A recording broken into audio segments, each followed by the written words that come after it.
Buenos dias. Today in Dr. Doug's Quick Spanish, we're going to be taking a look at mandatos y pronombres, commands and pronouns.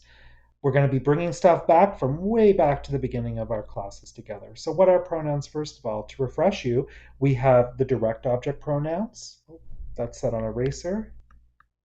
We have the direct object pronouns, the indirect object pronouns, and the reflexive pronouns. And as you can see, they're mostly the same, except in the third person format, person formats, right? If you have any questions on that, go back and watch the direct objects, indirect objects, and the reflexive videos. They'll explain all that. So many times with commands, we will have pronouns. It's just the way it goes, right? So here we have the difference between positive and negative once again.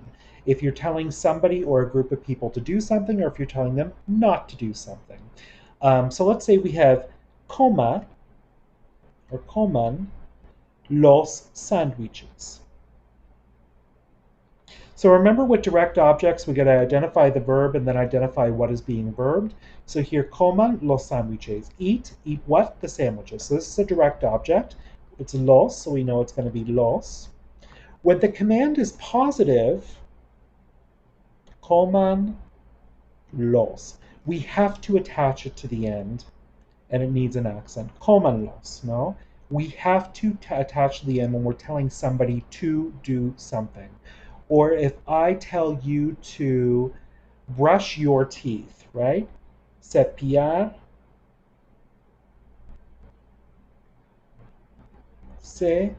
los dientes.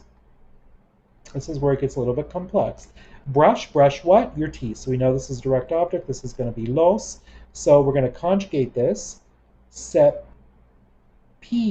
We're going to conjugate this as an informal command, so just the usted form. Cepilla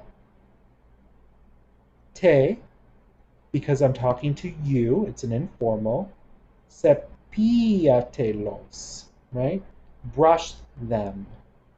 See, it gets a little bit complicated. The big takeaway here is if your command is positive, you have to attach it to the end. However, when it's negative, you can never attach it to the end.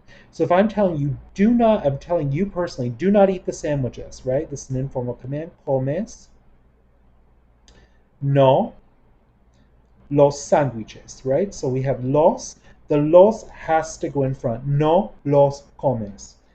No option. It can never be attached to the end when it's negative. Let's go with cepillarse los dientes. Cepillarse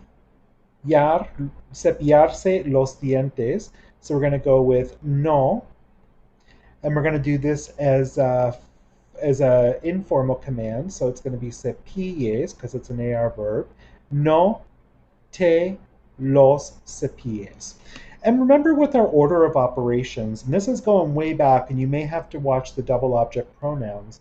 When we have the direct and the indirect used together, we put the indirect first and then the direct.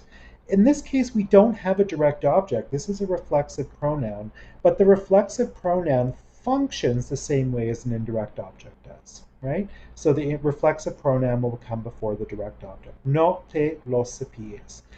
So if it's positive, you have to attach it to the end of the command. If it's negative, it has to go at the beginning. Whew, I hope that was clear. Nos vemos.